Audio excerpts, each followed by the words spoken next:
All right, guys. So we are back for part two with Geoffrey, Verity, Schofield's Q&A. It ended up being a long one, so we're breaking it up into two parts. So we're going to dive into part two here. Let's see. How is Jeff's blood work? LDL, A1C, etc. Do we know? I I can actually check somewhere here. um, let's see. Uh, my LDL 88, which is it's okay. Yeah. It's not great. Kind of Um, surprisingly decent, though, given, I mean, you're not like going out of your way to eat that clean. that was bulked as well, so Wow. that's pretty good. Yeah. Um, um, yeah, so that's 102 kilos, and then my HDL 64. Um, the only weird thing is my total triglycerides were very low. Hmm. So I don't know what that could be.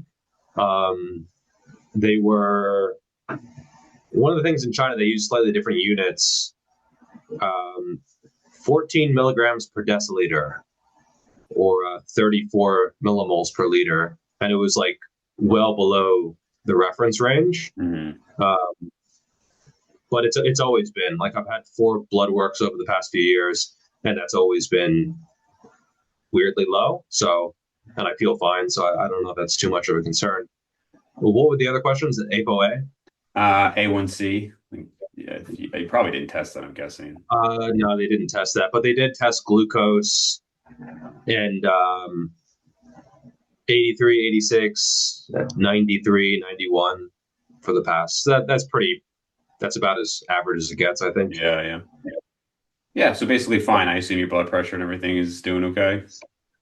Blood pressure, I actually got a cuff, and it's typically, I should actually measure it now because I've been doing a lot more cardio. Right. It's typically like 120, well, like 115, 120 over like mid 60s, it Yeah. looks like.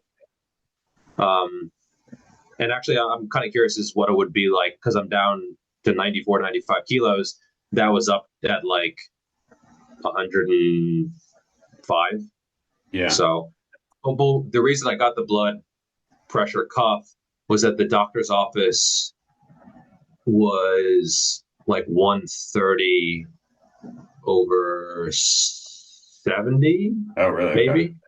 Yeah, so 130 is a bit, I mean, it's higher than I would like. Sure. Maybe it was because I could barely fit my arm in the. That could absolutely be a real thing. I, Yes. yeah, and so the cuff I use now, it fits on, but barely, but it's not like super tight. The one in the doctor's office, they weren't really sure what to do I was gonna with say, in it. China, do they even make cuffs big enough for your arms? It was one of those where you slide it in and like it got to my elbow and it's like so I don't think that was a particularly good reading, and so it was almost like reassuring that I was much more normal Yeah. with the other cuff. It's slightly inconsistent, so I take like 7 or 8 measurements when I do, and there will be like maybe a 5 or a 10 number range that it might be in, even if you take them back to back to back to back to back. So, but I think as long as I see an average, then it's fine. I don't know how actionable of information it is, um, but it's just Well, in your more. case, yeah, I mean, in your case, you're already doing most things that you can do. So unless, like, if it was high, I mean, really, your only other option, obviously, you could look at sodium. You could lose weight, even though you're relatively lean. But yeah, I Yeah, mean, you're kind of doing what you can do. It is also interesting that you do see, obviously, like there is a correlation between body weight and size and mortality. And so, and obviously, you see it in hands guys all the time where, they're taking these medications to bring their blood pressure. Like, obviously, some of these guys are just not even paying attention at all, right? So that's obviously the worst case scenario. But even some of these guys who are supposedly doing everything correctly, they still run into issues. And I do think that there is an overconfidence when people just get blood work and they're like, oh, like, I'm taking this statin, I'm taking this blood pressure medication, so everything looks fine there. but obviously maybe not doing organ imaging. But even if you are doing organ imaging, I just think there's some things that maybe we don't know. And I still believe, like, if you look at the correlations, higher body weight generally leads to higher mortality. So I'm not saying everybody's got to be like super tiny, but I do think there is more there. If you're natural, like if you're Geoff at this case, 36, everything's checked out, I don't think you need to worry about it. But I'm just saying in general, there is that clear trend. Yeah, one of the comments on the most recent video was like, yeah, but all that muscle isn't good for your heart. And I Mhm. was like, really? I mean, my resting heart rate is like 40 to 45 beats per minute. Yeah. I think my heart is not being overly taxed, and I'm probably in about 530 mile shape, maybe a little bit quicker. And Currently, that's so, crazy at your body weight. Crazy. um, 530 is like what I think I could run. 540 very conservatively, maybe 520 even. We'll see. I've been running a lot more. Um, and so, yeah, the workouts I've been doing point to probably around 530. I've been doing some more specific sort of 600-meter intervals, 800-meter intervals, 400s. And so, yeah, I think 530 would be very, very doable. It would be And so, yeah, when super I see a heart, interesting to see your VO2 max, especially when you're lighter. the thing is like VO2 max, it's what milligrams per milliliter Milliliters per kilogram. oxygen per kilogram per minute. Yeah, Yeah, yeah. So your body weight is part of that, and so for sure. I think it's tough for someone who's really, really big to have a high VO2, just because. Well, your I mean, VO2 would be very high, your VO2 max. So, like, if you looked at right, total right, oxygen consumption, yours would probably be extremely high.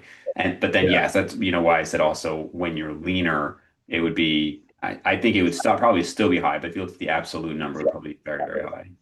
That's one thing that I would be open to having tested because I'm pretty sure I do well. Mm, So, but there's other stuff that I don't really care about.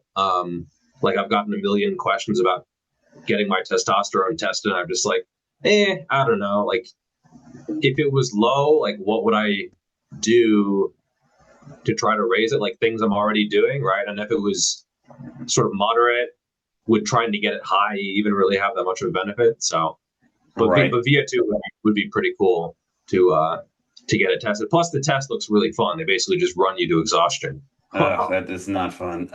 It's horrible. Yeah, yeah. I would like actually to get an MRI, not MRI, a DEXA. I had a DEXA done in 2018, and now I'd be at least 15 pounds lighter than that. So that would be interesting to see. I'll probably do another VO2 maybe next year. Yeah, so I was about 45 when I was 185, so presumably it'll be a little higher right now. But Brian Borstein and I have talked about this as well. Like his was, well, he did his on a cycloergometer, I believe, and it was like in the 30s, which I just do not believe. But realistically, I think a lot of people, you hear some of these numbers that are like super inflated, like Peter T is like, oh, mine's only in the 50s now, and he's like 50 years old, and it's like kind of a humble brag situation. But if you actually look at like there was a one on like college soccer players who are going to be cardio athletes and lighter, and the average was like 55, 56. So it's not normal for people to have like 60 plus. Now I bet prime GVS over here probably was in the 60s and everything because you were having like, crazy running bouts and you were lighter and all that stuff. But I'm just saying, like, I do think people get these inflated numbers. But yeah, mine's like mid 40s. Not as high as I would like it, but it's fine. I bet I could probably do a 6 minute mile right now again because I'm a little lighter than when I did it, geez, 4 years ago now. But again, I'm not a runner. I don't care to be a runner. Anything more than a mile, I'm like checked out. So, yeah, cool. Yeah, I don't know what my VO2 would have been when I was 150 pounds and much, much, much faster and doing way more training, training twice a day, and just I wouldn't be too surprised if it was into the 70s Yeah. at all. Most top runners seem to be like 70s I to mean, given maybe your even low numbers 80s. that you told me, yeah, I wouldn't be surprised either. Yeah. So, but we'll never know. It's like when people ask me my running times. Well, I didn't really compete enough, so It's like that guy who benched 405 in high school. You don't, how much can you talk about it? Like, imagine if someone actually did bench 405 in high school and they just didn't have a video of it. It's like, kind of sucks to be them, right? Yeah, right, right. Um, yeah, I also interested in getting my testosterone check because my last testosterone check maybe a few months ago. Really, so the reason I've been getting blood work is mostly to test out the statins. But when I go, I'm like, I'll just get everything tested. Why not? And it was actually slightly higher, but my testosterone is like very like low normal, so like low 400s.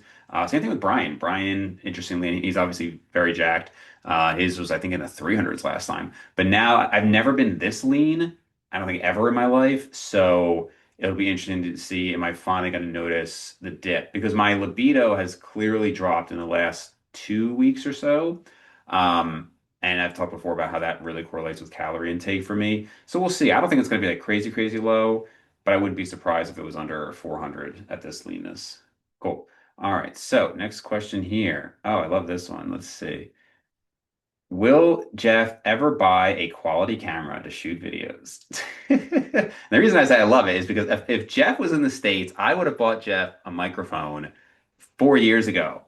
And I'm not even kidding. I really would. I just don't know how I could ship it to China. If there's a way, Geoff, please tell me. If it's easy, I will buy you a microphone so we don't have to do this nonsense. It is surprisingly not easy. I've had like supplement companies that tried to sponsor me, and I was like, oh yeah, just send over some supplements, and like they got stopped at the border, and like there were customs bullshit to deal with, and like um, getting clothing sent here is sort of a hassle. So Yeah, I can um, imagine. I will have to go microphoneless. But I don't know. It's one of those things where, yeah, once you up the production quality, you can't really go back down. Like, Yeah. can you imagine if Jeff Nippert did like one of my style videos? Yeah. People would be like, what the fuck is this, bro? Like, it's not what I signed up for. So, yeah, once you get to a certain level, you kind of have to, um, I guess, maintain it at least. And I guess I'm not as growth focused as I was at one point. Like, I would say before I got to 100K, I was like really grinding and like got to put out the video and staying up till 1 or 2 in the morning, finishing editing and uploading and stuff. Whereas now I'm like, I kind of just want to make videos about stuff that I'm interested in Yeah. and can also benefit other people and that will people also click on. So, but it's not like I'm not changing the title and thumbnail in the first hour to optimize blah blah blah or using AI for the thumbnails and stuff like Hmm. that. So for me, I guess it is my business and livelihood, but I also don't take it as seriously as most of the big channels. Sure. Um, and Well, you're up maybe it'll to, change, let me see. maybe not. What do you got? 1-7. Okay, you're getting close to 200. Nice. All right, so back to the real questions here. Thoughts on Paul Carter training principles and style. I'm actually not super familiar with Paul Carter. Are you? I mean, I know who he is, obviously, but like as far as his training. I'm not as familiar with Paul Carter because he has me blocked, which Oh, is really? not an unusual circumstance. I've heard probably on at least 100 different occasions people who say that they've been blocked as well. So he seems very sensitive and he blocks people very, very aggressively and proactively. And apparently he'll even block people who like a comment that is critical of him. I've heard So that. he'll go through the people who, which is like, I mean, that's next level of sensitivity. Um, I'm not necessarily opposed to some of his training principles. I did a video a while back where he did seem to flip flop pretty dramatically, going from recommending like 30, 40, 50, 100 reps to only do sets of 4, 5, 6, like never go over 8 reps or something. So I think he's pretty dogmatic, kind of an asshole. I've heard from people who he would block them and then unblock them, DM them a whole bunch of like really aggressive stuff, and then block them again, which Wow. is so. Yeah, I don't really care for people like that. If people want to follow him, that's weird, but people can follow whoever they want. It's a shame because I think a lot of the principles in terms of training hard and going close to failure, I agree with. And I think people could definitely do worse than like moderate to low reps only. But at the same time, um, I don't see his content because I can't. So it's hard to say for sure. I've only ever heard negative things about this guy, so I don't really know anything about him. I've never talked to him. I literally only see negative things. But then when I did go to his page, I saw that he was followed by a number of people who I respect. So I don't know if it's one of the things like they follow him to see the troll stuff. I don't know. I see that he promotes himself as like this very Christian guy, but then obviously, I don't know. It's just very strange. I more recently saw, I think he had some claim about how as a very advanced guy, he put on like 5+ pounds of muscle by switching to low volume only and no drop sets. I don't know, something crazy. Ben, the barman, Steve Shaw made a post about this. That's the only reason I saw it. So it just seems like kind of absurd claims and ridiculousness. So that's my only experience. Is that everything I've seen seems pretty negative. Uh, Yeah, I would see his stuff on T Nation like 10 years ago when I was getting into lifting. oh, really? And I think it's one of those things where social media kind of incentivizes people to put out ridiculous stuff. And so maybe that's part of it. And yeah, because you're incentivized to say wild stuff because just normal stuff that actually works and moderation doesn't really get a lot of traction. So maybe that's part of it. Yep. I like this one. This question here, signs that you're too focused on the logbook and advice for overcoming that fixation. So I would say one thing I actually do like, and I have done with clients a few times, you have your one sort of top set where you are PR focused and you do really want to drive progression, but then maybe you have either a second set and possibly a third set where you are much more focused on kind of technique and so-called mind muscle connection, like feeling the muscle, not cheating and being a little bit stricter, maybe adding in a pause, obviously with a lighter weight, because you no longer have that kind of stress of having to PR. I think you can also maybe use a variation of a movement because especially for powerlifters or former powerlifters, they are very numbers focused because they have to be because powerlifting is all about the numbers, right? And hitting the biggest numbers for those three lifts. So, but a powerlifter probably is not as attached to their front squat as a low bar back squat. They're probably not as attached to an RDL or a back extension compared to a conventional deadlift from the floor. They're probably not as attached to a dumbbell bench press or a machine press compared to ye old barbell bench press. So maybe getting away from the biggest lifts for a good chunk of your work is a good idea. And then also, yeah, having maybe one big top set where you can really get that aggression into it. But then later, okay, that is done. Now we're gonna do something else. And I think probably ideally, and you touched on this before with pull-ups, right? Like there's sort of I'm going for a PR style, but Hmm. then there's like, okay, I actually want to get the most stimulus out of this set. And I do a lot of the latter now because I find it is easier on the joints, it is easier to recover from, and it's better for progression, even if the raw numbers are not always as high. So I think a lot of people look at my training and think like, oh, you're doing so much volume, or oh, it's so high effort, or so many grinders. But in a lot of cases, I'm not that strong in terms of the actual numbers because I am using a technique that doesn't allow as much weight. Yeah. So my thoughts on her, I mean, I remember being complimented. Actually, this guy complimented me to my dad. So I was like 14 years old in the gym. There was like the owner of the gym, big juiced up guy. And he's like, oh, yeah, he's got the right idea because I had a logbook with me, and I have all of my training. Actually, I don't know if I want to pull this up right now. It's a little bit under my laptop, but my dad, they're trying to clear out their house, and he just dropped off for me like 10 years of like actually my calendar. So I used to just every day I'd have a check mark on the calendar that I didn't have a cheat day or anything like that, no cheat meals or anything. So I completed. I remember I had gone like 87 days without a single variation, which I think was dumb, right? I lost out on social experiences and all that. But like literally, I'm looking at this right now, and it was like check mark. And this was what year is this? This was 2007. So like November 6th, check mark. Swim 2,500 meters, run. I have my waist and my weight and all of that on there. And like I just literally have this for like here's my caliper measurements, full body 9 on here, full body 7, et cetera. And that's just like my entire life. And I'm just very much oriented like that. Like if you're somebody who's just like kind of chill, like I don't think there's a way to become that. Like you kind of are or not, to the point that it's kind of like an OCD thing for me. So I am hyper focused on the logbook.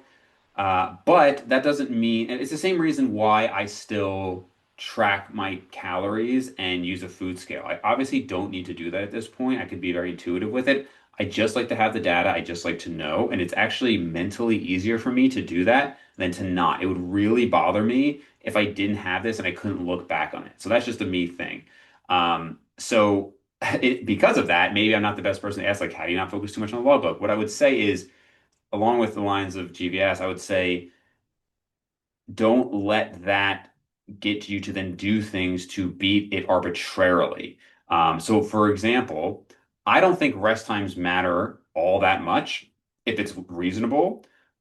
But what is a pet peeve of mine is when people talk about like it's so common to people say, I rest about 2 to 3 minutes in between sets. And you look at it like, dude, you're resting like 5 minutes.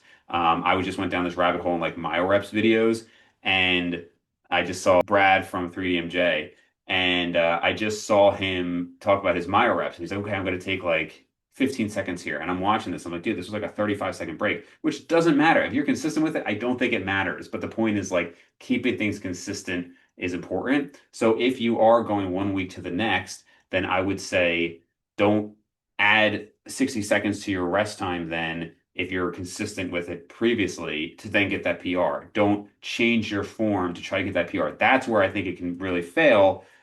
Don't switch exercises all the time so that you can arbitrarily, quote unquote, beat the logbook, but you're not making actual progress. Like that's where I'd say if you're so focused on being able to put in your +1 or whatever week to week at the expense of true progress, that's what I would just make sure people are actually concentrating on. Yeah, the logbook can be an incredible tool, but it can also, if you don't really understand why you're doing it, then it can be a trap for sure. All right. Jeff says he disagrees with some of the things that Lyle McDonald says. Ask which ones. They don't have any examples. They're just saying They just if I said that, disagree. well, they said that you said you disagree with some of the things he said. So what specific things do you disagree with? I would say probably the muscle growth chart is the first one that comes to mind. I think he has, I forget which book it was or when he put it out, but it was overly conservative in my estimation, where I think it was, I forget the exact numbers off the top of my head, but yeah, I think most people, or at the very least, some people can gain muscle maybe a little bit faster than his estimation. But overall, I like Lyle. He is entertaining for sure. And I think he has certainly been ahead of his time on a whole bunch of stuff. So, yeah, maybe that. Maybe the volume and cell swelling thing I wouldn't entirely agree with as well. Um, there's this idea that, oh, the volume research, it's just the cell swelling, it's just blowed and pumped, and it's not actual growth. Yeah, I think I would disagree with that. It might be partially that, but I don't think that's enough to explain the differences.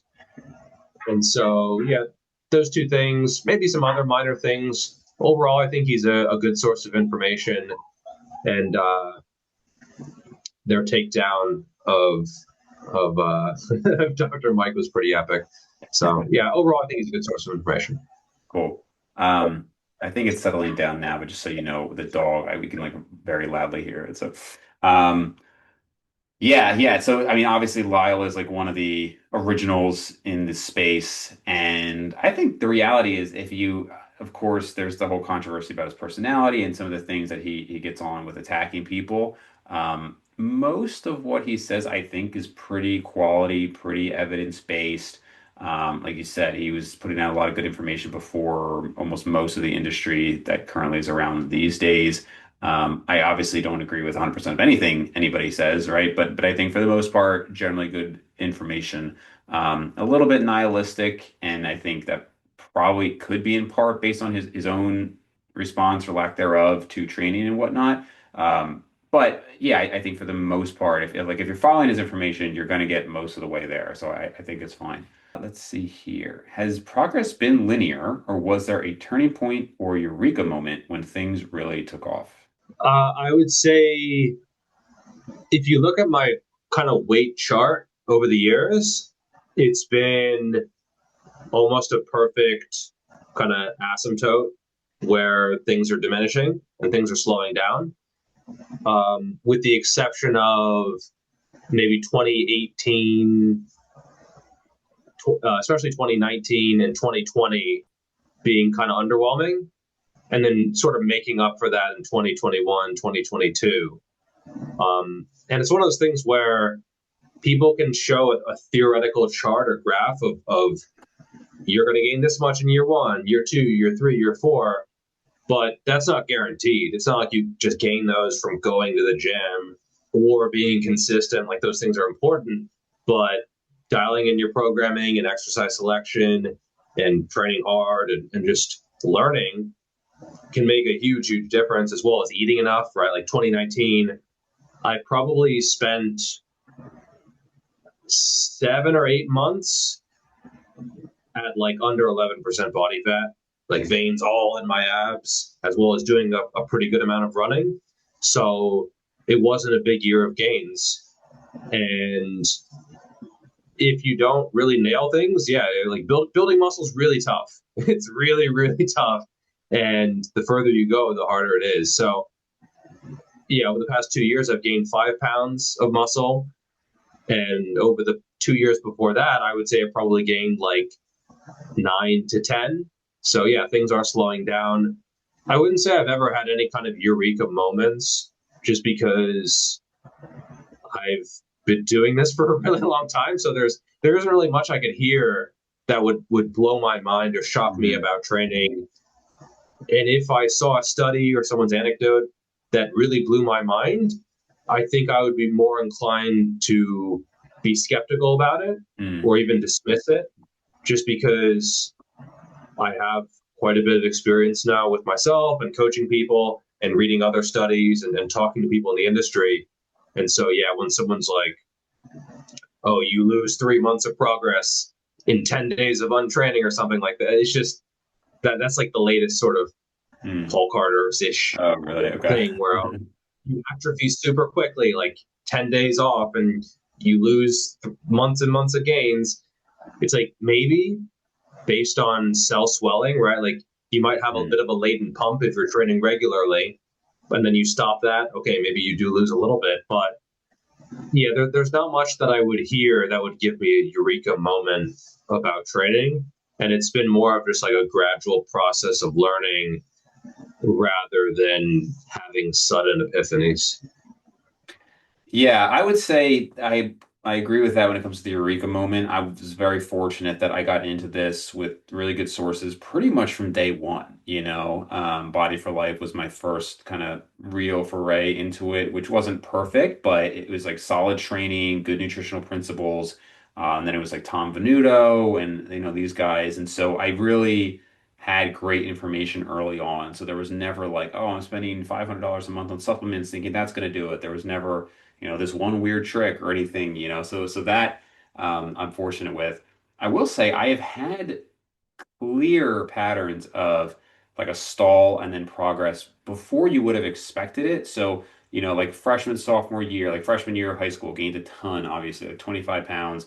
Now again, gained body fat, but I was way, way, way underfed, right? I was like borderline anorexic. So at that time, I was like 5'11", 130, very, very skinny. Went up to like 160. And then sophomore year, went up a little bit beyond that. Maybe it was like 150 and then 160 for sophomore year.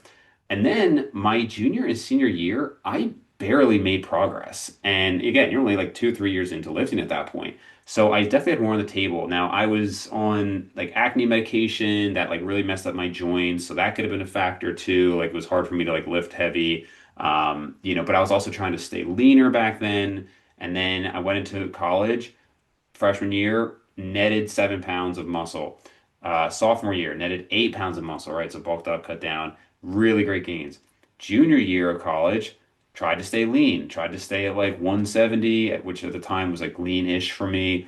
Went up to like 175, went back down to 170, netted nothing. Went away from that and bulked up to like 190 my senior year, gained again, which is again why I've just my anecdote has told me that the main gaining just at that point just was not terribly effective for me. Doesn't mean it couldn't work and I didn't maybe do everything perfectly, but yeah. So then and then dental school, I gained more, and then I stalled out after that. But the point is, I've definitely had periods where even though training was good, I was training really hard. I didn't maybe have the proper calorie surplus, and maybe there was something I can't explain. Maybe it was a certain stress in my life or something like that. But I think it's definitely flawed reason to think one, that it's going to be linear, or two, that just because you haven't made progress, we were talking about this earlier, just because you haven't made progress in the last year doesn't mean that you're definitely maxed out. There might be some knob that you haven't turned appropriately. Yeah, I've experienced similar things. And I think, especially when you become more advanced, it even becomes a little bit difficult to measure when you are making good progress, right? Like for me, on a lot of lifts, I'm probably looking at like two, three, 4 reps in a year. Maybe two is a little bit low, but for something I've been doing a really long time, and it's a stronger muscle group and it's a stricter movement. I mean, on an incline dumbbell curl or something, I might be I might be down to like, yeah, 3 or 4 reps a year.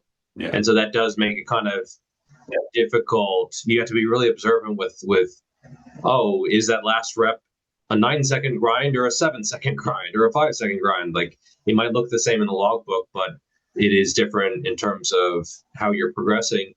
But then also like the day-to-day fluctuations or week-to-week fluctuations in strength, those waves do make a bigger difference when you're advanced. Because if you're a beginner, you're going to be gaining so quickly that bad days you don't even notice them because you're still hitting PRs, right? Whereas if you're advanced, you might go back a year or two on a bad day, right? Sure. So, and then a good day, you're kind of just like, so it's those fluctuations make a bigger difference, um, and so yeah, I would say um,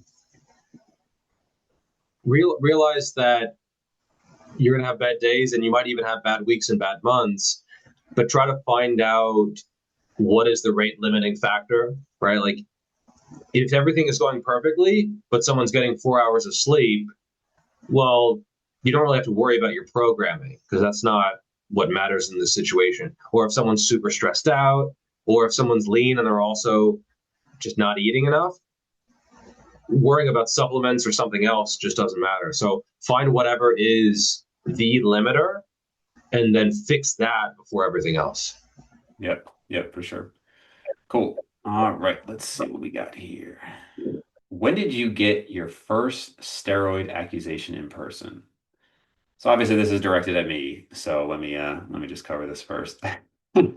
Actually, funny story. My answer to that is actually my junior year of high school. And the reason is that I had surgery from summer of sophomore year to junior year. And so my face was like super swollen. And I was also, as I mentioned, I had to go on acne medication because I was breaking out. So I came back and I was bulking. So I bulked up, I had a swollen face, and I had acne. So even though I wasn't that big, there was this kid who called me steroid boy and thought I was on gear, even though, again, I mean, I'm just maybe like 165 or something like that, but just the transformation. So that was my first and probably only time. Um, wow. Yeah, you beat me to it on that one for sure. I hadn't even started lifting yet. Um, in person, that's a lot different than the internet because the internet makes it very easy to talk shit. Yeah. On the internet, I think the first ones I saw maybe 2018, definitely by 2019, I saw a few. on Reddit, Natty Your Juice. And it was just it's a weird mixture of you feel good because it's like praising your physique, but then it's also they're calling you a liar, and Right, right. but it's also kind of sad because usually it's from people who have really low standards. So yeah, it's a weird mixture of feelings. Um, in person, um, I've gotten questions about it in person, but I don't think I've ever had an accusation in person. Um, yeah, yeah, I don't think I've ever had someone be like, "You're on steroids" in person. And this is maybe partly because I'm in China, Right. and I don't have like sort of random interact. I mean, Chinese people are generally polite. So it's like if they have a thought about you, they're a lot less likely to sort of have it spill out. Okay. Whereas I think in America, people are more vocal overall. Um, Although actually, some guy did show up to my gym like a month ago to get in a workout. Um, but Showed up to your that gym kind of stuff doesn't happen very randomly to get a workout in with you. Yeah, yeah, it was How did he a know little your bit gym? surprising. I think his girlfriend recognized it from the videos, and it was a little bit weird at first, but especially it was a little bit surprising. But yeah, we got in a good workout. He was very strong. He was repping the 50 kilo, 110-pound dumbbells on bench Wow. for, I think he hit them for 14 or something. Oh, damn. Okay. Um, Also a very strong deadlifter. So like he wasn't a do you even lift. So it was cool overall. We got in a really good training session. It was just a bit surprising at first, yeah. But Yeah. yeah, overall, I don't think I've gotten an accusation in person ever. It's all been online. Okay. I like this one too. Does your MRV increase or decrease along your lifting journey? And maybe I should just provide context for people. So maximum recoverable volume is the MRV there. So like what's the amount of volume you can recover from? And the argument here would be, okay, well, some people would say, hey, it's going to go up over time because you're getting more advanced, so you can handle more and you need a greater stimulus. So you need to do more volume in order to continue to grow. The counter argument to that is no, actually, as you get more advanced, you learn to push yourself more. The weights you're using are a lot heavier, and therefore you can't recover as well. And so you actually need to do less volume as you get more advanced. So, what are your thoughts? Yeah, so I think it could go either way. I think if because I have seen some lifters where their volume just seems to go up and up and up and up. Often this seems with they're doing like very optimal movements, a lot of isolation, a lot of joint friendly stuff. But if someone is like really sticking to pulling heavy from the floor or doing their barbell movements, barbell back squat, as you get stronger, yeah, it just takes a lot out of you. For instance, Bald Omni Man, I mean, he's a 5 plate for many reps RDLer. And so he started sort of pushing the bar out in front of him to get more out of less weight because a 5 plate RDL, and he goes deep and he keeps his legs stiff as well. So, it's all in the hips and it's a lot of hamstrings. Um, and so for him, I mean, that must take a lot out of you. I haven't used that much for RDLs. I'm just under 4 plates at my best, but I imagine it's just tough to recover from. Like you're not going to be doing 52 sets of that per week, right? Yeah. Or even 10 sets of that per week. More than just a few sets of that in a week is just not going to happen, right? It's just, especially if you're pushing really hard on these big movements. Yeah, your MRV goes down. Absolutely.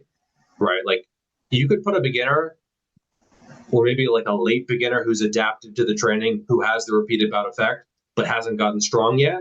I mean, you could have them do a lot of training, even on these sort of like tougher lifts, because they're just not lifting that much weight and it's just not that tough, right? They might think it's tough. It might be near failure. It's hard training, but that's different than a 5 or 6 plate RDL, right? It's just, there are levels to this. And 100% of your maximum effort is different for different people, right? So there are some people where I look at them train and I just know they're a low volume person. Mm. They're really aggressive. They're really explosive. They're getting hyped before their lifts, and they're jacked and they're big. They have a lot Hmm. of muscle mass. You just can't do that much of it without either going backwards or getting injured. Whereas some people train a little bit more controlled, maybe more isolations, like they're doing sort of the one arm pull downs, they're doing their cable laterals, that kind of stuff. You can get away with a ton of that kind of stuff. Mm. And so it really depends on the movement and the person just as much as training age. Yeah, yeah, I would agree with that. I think for one, I think there is just a wide range of volumes that most people can recover from, right? I mean, I've said this before with myself, like this is one of my arguments for lower volume is that I think I can recover from twice the volume I'm doing right now.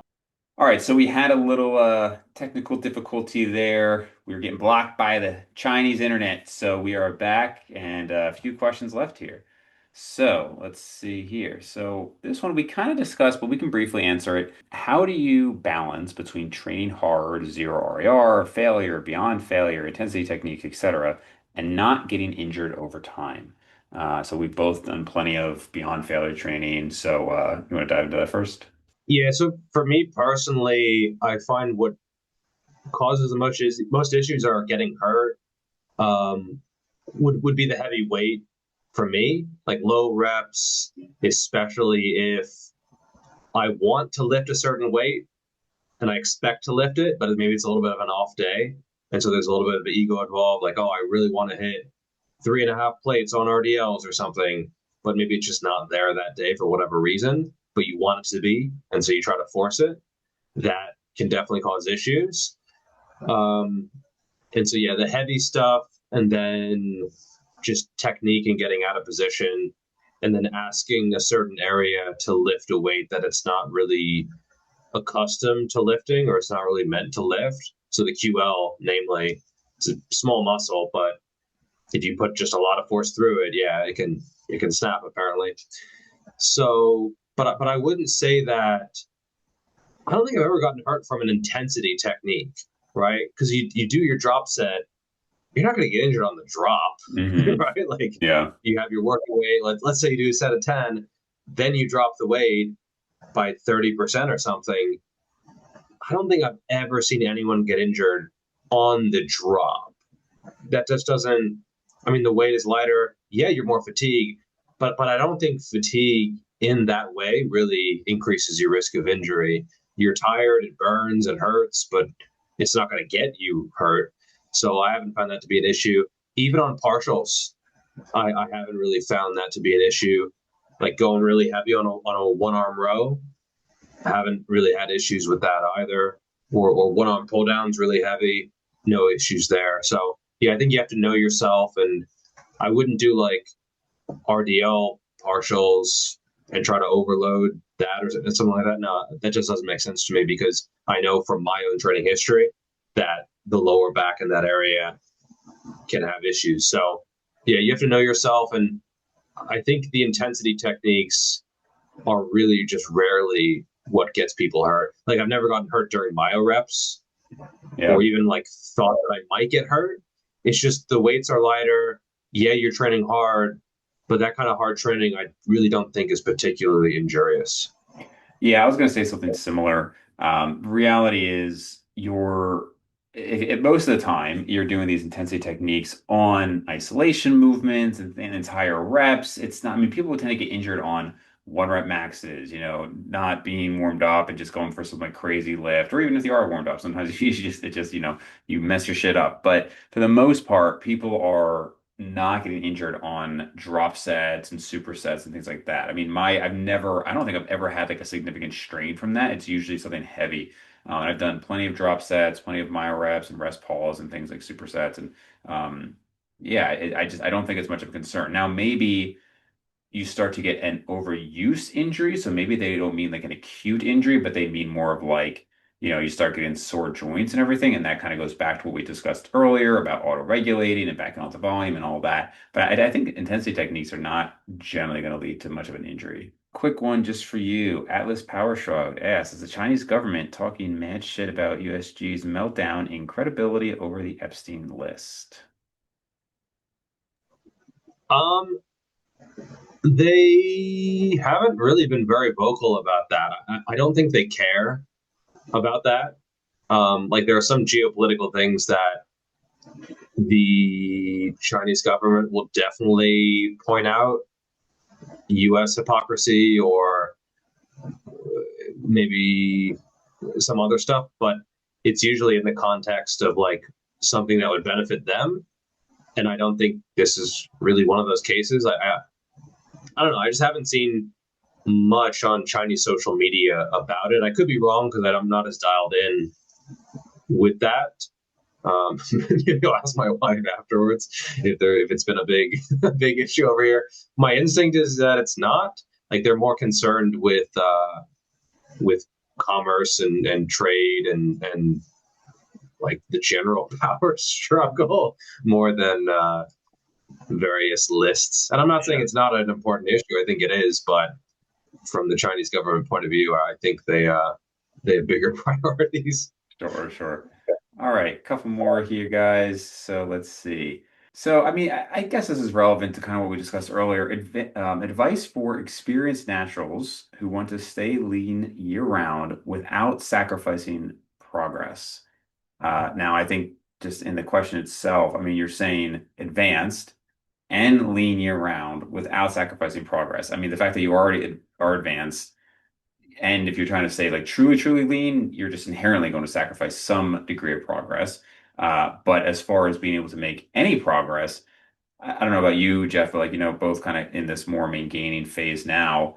I think to some degree there's an acceptance of, hey, this is not going to be what it is. And if I can eke out a rep here and a rep there, like that's good. And I think this is also where training programming really does play a big role because you can kind of get away with like pretty mid programming in your beginner to intermediate stages as long as the intensity is there.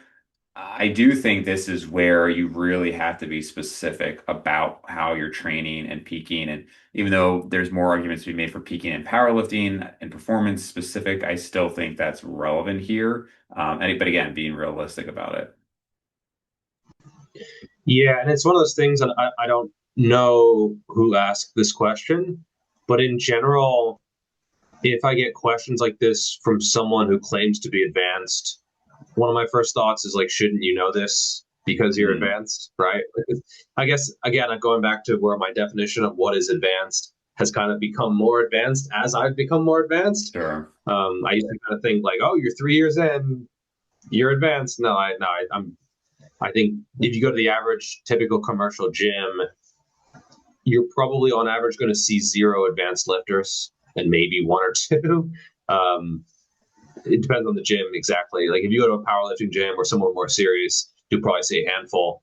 But I think they're a lot more rare than most people think. And that's not me trying to pull the ladder up behind me or anything. But yeah, I do get questions from people who kind of assume that they are advanced, but then they're asking me stuff that they should have figured out if they sort of became advanced. So you might be intermediate, I would say. Possibly. Again, it's hard to say without having any information, but Yeah. I would say it's probably possible, but different people have different definitions of lean. I've seen people who, Yeah. if it's under 20, they're lean, you know. Right. Right. Um, and other people, if it's not under 10, then they're not lean. And Yeah. so, yeah, it's a little bit of a vague term. And I would probably need not only to see pictures, but also to know how you felt, because that is probably the most important thing. There are some people who they lose their appetite really easily and they have trouble getting down food and they actually genuinely feel better when they're quite lean, not shredded, but also not far above shredded.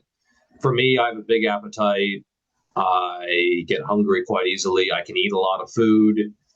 One guy was like, "Oh, you cut so fast. You must have a really fast metabolism." And it was like, "Yeah, but I also can bulk just as fast way Hmm. more easily. Yeah, So yeah. yeah, so it's one of those things where you have to know yourself, and if you're actually advanced, you probably already do. Yeah. Cool. All right, last two here. Kind of interesting. I'm not sure if this is specific to some situation, but it says, what would you say to OHP purists? So I don't know what degree they're talking about. They're saying people who like just overhead press as their only shoulder exercise or as their only pressing exercise. I mean, the first one would make more sense, I would say. So I'm not totally sure what they mean by that, but I guess people who overemphasize OHP over perhaps other pressing and laterals and things like that for delts. Yeah, I think pressing is fairly disposable. I know a lot of very, very jacked advanced natural lifters who do not do any overhead pressing of any kind. Mhm. I do like keeping a little bit in just to keep sort of, it's almost more for the upper back and sort of a mobility movement, because I find that if I don't keep that, then I lose it. And I think that's probably not good. I notice if I go like several months without overhead pressing, things will kind of tighten up and lock up. So I do like to keep a little bit in. I often keep it as an Arnold press where I'm getting the rotation down in front. I know it's not like a scientific or optimal movement. A lot of people kind of shit on it, but I actually really like it because I get that rotation back. And for a normal dumbbell, even a seated press, you're often kind of finishing in front. Like if you look at a seated barbell press, it's almost more like a high incline where you're finishing in front of yourself, but you're Sure. not actually getting the shoulder sort of back and behind, which is the whole point of why I would do it. I don't think in general pressing is, I mean, there are people who really like to press, and if someone really likes to press, maybe suddenly it is optimal for them because they put a lot more effort into it. And if you get really, really strong at pressing, like, yeah, you're going to have shoulders, but I find it overall to be a lot less required than I thought maybe 5 years ago. And so, yeah, a lot of what has built my shoulders has been a lot of heavy cable lateral raises, starting strict, and then either adding in oomph or partials after. And I found that has been much, much, much more effective than overhead pressing for the side delt, at least. Yeah, I mean, I love overhead pressing. I've done it for many years. I've done specialization phases for it. Obviously, you could point to say, hey, you know what, show me somebody who's doing 225 plus for overhead press and has small shoulders and that whole kind of argument. But I do, like again, I think it's a cool lift and I think it is a great muscle builder, to be clear. I just think that there's very few lifts that need to be done. Again, obviously genetic response. I have a friend who literally can't train shoulders at all, and he's got cap delts, and he just has shoulder injuries from baseball, but he has these cap delts, right? So like obviously now he's very strong presser, so he does very strong. He's like 4 plates on dips, like 350 on Smith bench. So again, like the delts are being worked, but I'm just saying there he's not doing any laterals or any overhead pressing. So again, genetic responses and whatnot. I think my only issue with laterals so much is that it's just hard to gauge progress over many years. And like you're using the same weights. Like if I take a dumb, I don't do dumbbell laterals, I do cable now. But if I do dumbbell laterals, I'm probably still using like again, obviously it depends on form, but depending on form, 25 to 40 pounds. And that's the same thing I was probably doing in like high school. So it's like, yeah, I guess maybe the form's more strict, but whereas like overhead press, like, okay, I was doing 115 and now I'm doing 155 and now I'm doing 185 and there's just a clear progression. So at the end of the day, does that matter if you're pushing to failure and you're getting the stimulus? I just find it hard to track. But that again goes back to my personality type. I think it was it Jeff Alberts or Steve Hall? I think it was Steve Hall who basically did no pressing at all for years. And I think maybe he added them back in for a little bit. But yeah, like you said, it's common. There's plenty of people like that. Yeah, and I think it's one of those things where I don't even track my cable lateral raises. I don't count the reps. I count the sets, but the reps are, and then like adding in weight, you got to add in like a couple coins on top of the stack, in order to progress. Like you had a nickel or a dime or a quarter on top, and like that's your progression for the month as an advanced lifter. But Right.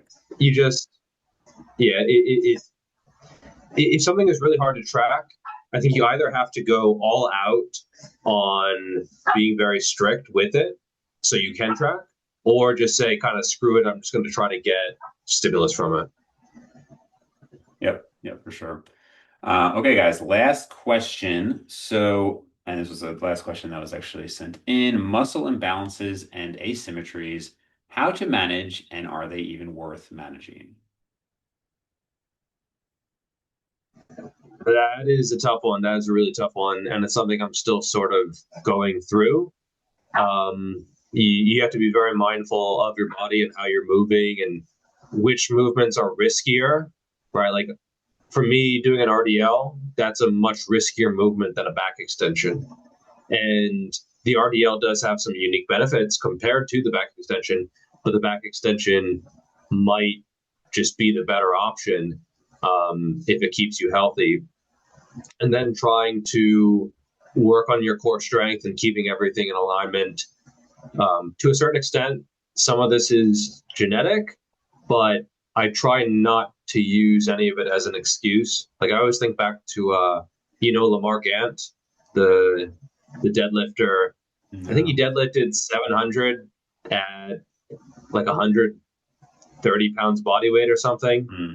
Just like, and he has scoliosis. He has like very severe, you could very, very visibly Oh, see it. I think I do know who that is. Yeah, yeah. Yeah, I forget his exact numbers, but 5 times body weight deadlifter way back in the day. Maybe the first guy to do 5 times body weight, Yeah. and one of the all time greats. But it actually improved his leverages, I think, because his torso was effectively shorter. His arms were longer, essentially, and closer to the bar, and so it actually improved his leverages. And so I try not to use it as an excuse, like, oh, that's why I can't do this. You kind of just make the best of it, and then try to improve over time while also not getting hurt, and then making the best possible decisions in the moment without being emotional about things or getting the ego involved. And this is where coaching yourself can be a little bit tricky, right? Because you kind of have to zoom out and say, okay, is this a good decision? Should I take this weight? And I film all my warm ups so I know, okay, am I moving the way that I should? And that, as well as going by feel, are probably your best tools. Some of it is maybe correctable with various exercises and stretches, but I think sometimes it's also just structural. Yeah. Yeah, you're probably right. There's probably that component too. I had interpreted this more as like muscle size asymmetries, like this arm is bigger than that arm and whatnot. So certainly from like an injury standpoint, yeah, like true developmental imbalances could potentially be an issue. I will say from a muscular asymmetry standpoint, I don't know if there's really that much that can be done. And I always see so many people, they put out these videos of like, here's how to do this. And they'll be like, it's all the same stuff, get extra reps on the weak side, start with the weak side, do unilateral measurement, movements and all that. And I'm just like, bro, I have had the exact same discrepancy in my left and right arm. Left arm specialization phases. I mean, and Brian Borstein did the same thing. He literally stopped training his dominant arm, and they both grew the same exact amount. I've never seen any change. My left arm is always about half an inch smaller. Same thing like calves. Like there's a clear difference in the shape of my calves, and so my left calf sits a little lower, and therefore it's also like 3/16 of an inch bigger, and I can usually get one more rep on it. And keep in mind, when I did my 3 years of no calf training, I did it on my right calf, so my weaker calf. And even after that, like by the very end of that experiment, it came up a little bit and like just barely surpassed my left calf. But within a month of training my left calf again, that same discrepancy. So think about that. 3 years of not training the weaker one, or not training, excuse me, the stronger one, training the weaker one. And within 1 month of training again, boom, that's just undone. Like it's just so that is something I honestly I wouldn't worry too much about. I mean, if there's a clear difference, like you're doing a pull up and you can feel that you're just pulling on like one side or something, okay. But for the most part, I've just never really seen people actually change that much. And again, a lot of it is not just a size thing, it's actually how it inserts. Like my from the front, if I do a front lat spread, my right lat comes out way more than my left, kind of like that whole lat teres area. And if you look at it from the back, it inserts differently. It's just like that's not going to change. So I wish it would. I hate the asymmetries, but I personally never seen anything to kind of correct that.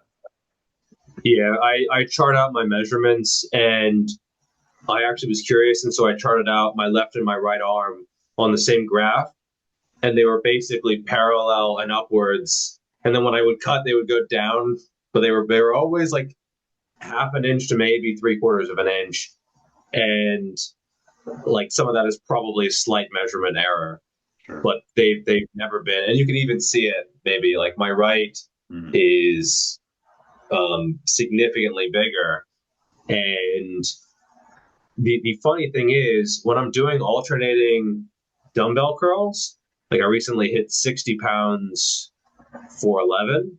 Wow. My left arm is stronger. The Oh, smaller wow. arm is strong. So when That's someone's really like, do more interesting. reps with the weak side, I'm like, the bigger, what's going on here? And maybe that's the triceps, but I think a lot of it is just the insertions. Like Hmm. if I'm doing preacher girls, you can see the bottom looks a little bit different on each side, but it hasn't impacted strength at all. It's just purely an aesthetic and a measurement thing. So yeah, when it comes to that kind of stuff, like my quads look slightly different. My right quad feathers easily Hmm. for some reason. It's not even a body fat percentage thing. It's just my right quad feathers more easily when I flex it. Um, and then stuff like, yeah, the lats. And then I would say one very, very common imbalance is around the scapula. You often see someone like their lower traps will be a little bit Hmm. askew. Oh, yeah, yeah. And like it'll, I'll see that all the time. But if it doesn't impact things functionally, I don't think it's really worth worrying about because, yeah, I just don't think a lot of that stuff really can be changed. Yep. Yeah, I agree. Cool, guys. All right.